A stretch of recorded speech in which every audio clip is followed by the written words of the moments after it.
Hello friends, आज की class के अंदर इंडियन पॉलिटी के अंदर ही प्रस्तावना का मैं हैंड रिटन नोट्स के रूप में रिवीजन करवा रही हूँ। तो ये छोटे छोटे पार्ट्स हैं, इनके रूप में मैं पॉलिटी का रिवीजन कराऊंगी। तो आपकी 5 से 10 मिनट है, ये रोज इन डेली सुबह सुबह क्लास होगी, जिससे कि आपकी स्टैटिक जीके है वो भी मजबूत होती रहेगी। तो चलो क्लास की शुरुआत करते हैं। प्रस्तावना है, ये 13 दिसंबर 1946 को ही पंडित जवाहरलाल नेहरू जी के द्वारा ही उद्देश्य प्रस्ताव के रूप में पेश की गई थी और पारित हुई है 22 जनवरी 1947 को। तो प्रस्तावना उद्देश्य प्रस्ताव के रूप में पेश की गई थी 13 दिसंबर 1946 और पारित हुआ है 22 जनवरी 1947। तो ये दोनों डेट है वो याद रख लीजिएगा। अब प्रस्तावना के ऊपर पढ़ लेते हैं। हम भारत के लोग भारत को एक संपूर्ण प्रभुत्व संपन्न समाजवादी पंथ निरपेक्ष लोकतांत्रिक गणराज्य बनाने के लिए ही तथा उसके समस्त नागरिकों को सामाजिक आर्थिक और राजनीतिक न्याय, तो 3 प्रकार के न्याय है, यहाँ से भी क्वेश्चन बनता है। सामाजिक आर्थिक और राजनीतिक न्याय तथा विचार अभिव्यक्ति विश्वास धर्म और उपासना की स्वतंत्रता। तो स्वतंत्रता 5 प्रकार की बताई गई है, विचार अभिव्यक्ति विश्वास धर्म और उपासना की।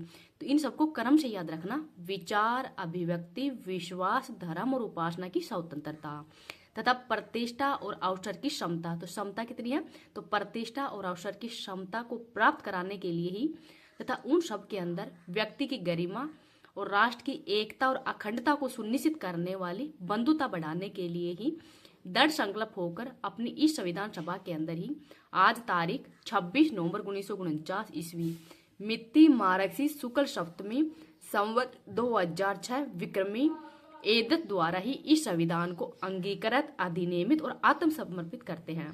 तो अंगीकृत अधिनियमित और आत्मर्पित करते हैं, तो इनको भी थोड़ा याद रख लीजिएगा। तो इसमें एक तो ये क्वेश्चन आता है कि जो समाजवाद पंथ निरपेक्ष और लोकतांत्रिक गणराज्य बनाने के लिए और कितनी प्रकार की न्याय है, तो 3 प्रकार की न्याय बताई गई है, सामाजिक आर्थिक और राजनीतिक। धार्मिक न्याय नहीं है, इसको थोड़ा याद रख लीजिएगा। एक स्वतंत्रता, 5 प्रकार की स्वतंत्रता बताई गई है, विचार अभिव्यक्ति विश्वास धर्म और उपासना की स्वतंत्रता। तो इनको थोड़ा याद रख लीजिएगा। अब देखते हैं कि प्रस्तावना की जो भाषा शैली है वो ऑस्ट्रेलिया से ग्रहण की गई थी और संपूर्ण प्रभुत्व संपन्न। तो संपूर्ण प्रभुत्व संपन्न है, इसका मतलब क्या है, तो भारत आंतरिक और बाहरी रूप से स्वतंत्रता है और भारत की जो विदेश नीति का निर्माण है वो भारत स्वयं करता है, किसी के ऊपर निर्भर नहीं है। समाजवादी का अर्थ होता है कि सरकार संसाधनों का समतामूलक दृष्टि से ही वितरण करेगी, अर्थात सरकार है जो भी संसाधन होगा उनका समान रूप से सबके अंदर वितरण करेगी। पंथ निरपेक्ष का मतलब है कि भारत राज्य का स्वयं का कोई धर्म नहीं है, अर्थात भारत का स्वयं का कोई धर्म नहीं है, लेकिन भारत तो सभी धर्मों का समान रूप से पालन करेगा। लोकतंत्र जनता का जनता के द्वारा और जनता के लिए चुना गया शासन। तो ये परिभाषा है लोकतंत्र की अब्राहम लिंकन के द्वारा दी गई थी, जो कि अमेरिका के पूर्व राष्ट्रपति रह चुके हैं।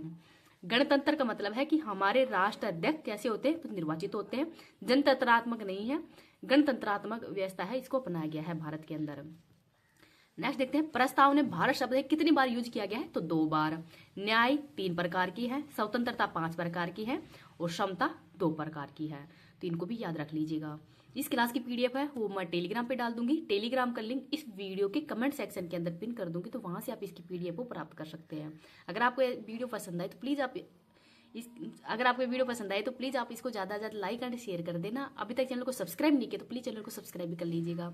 और आपको कमेंट सेक्शन के अंदर बताना है कि इस प्रकार से एक एक टॉपिक है, इसका मैं डेली रिवीजन कराती रहूंगी। अभी मैं पॉलिटिकल करा देती हूँ, फिर ज्योग्राफी इकोनॉमिक्स साइंस और हिस्ट्री, मतलब ऑल सब्जेक्ट का रिवीजन ऐसे ही 10 से 15 मिनट, मतलब एक एक टॉपिक का रिवीजन हो डेली कराती रहूंगी। तो आपकी ऐसी ये इस प्रकार की क्लास को कैसी लगती है आपको कमेंट के अंदर बताना है। प्रस्तावना शक्ति का स्रोत, तो शक्ति का स्रोत हम भारत के लोग बताए गए हैं।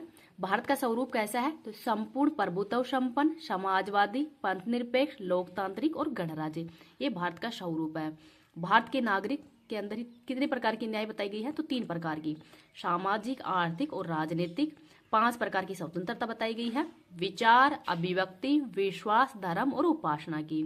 2 प्रकार की क्षमता बताई गई है, प्रतिष्ठा और अवसर की क्षमता बताई गई है। एकता एंड अखंडता और तिथि कब पारित हुआ था, तो 26 नवंबर 1949 विक्रमी संवत। तो ये कब लागू किया गया था, मतलब प्रस्तावना को, तो 26 नवंबर 1949 विक्रमी संवत को ही ये अधिनियमित अधिकृत या आत्मर्पित ही की गई थी। इस तिथि को भी थोड़ा सा याद रख लीजिएगा। नेक्स्ट देखते हैं, प्रस्तावना है ये संविधान की आत्मा है, तो ये किसने कहा है, तो ठाकुरदास भार्गव के द्वारा। संविधान की जन्म कुंडली है प्रस्तावना, तो ये के मुंशी के द्वारा कहा गया है। तो संविधान की जन्म कुंडली प्रस्तावना है, ये के मुंशी ने कहा है, और प्रस्तावना है ये संविधान की आत्मा है, ये ठाकुरदास भार्गव ने किया है। तो ये मतलब कथन भी आ जाते हैं, इनको थोड़ा याद रख लीजिएगा। क्या प्रस्तावना न्यायालय के अंदर परिवर्तनीय है, केवल मौलिक अधिकार ही परिवर्तनीय है, प्रस्तावना और निधि निर्देशक तत्व ही परिवर्तनीय नहीं है। डीपीएसपी और फंडामेंटल राइट प्रस्तावना ये परिवर्तनीय नहीं है, जबकि मौलिक अधिकार है ये परिवर्तनीय है। सॉरी, मौलिक अधिकार वो मतलब न्यायालय के अंदर ही परिवर्तनीय है, लेकिन नीति निर्देशक तत्व, मौलिक कर्तव्य और प्रस्तावना है ये परिवर्तनीय नहीं है। तो इनको भी याद रख लीजिए।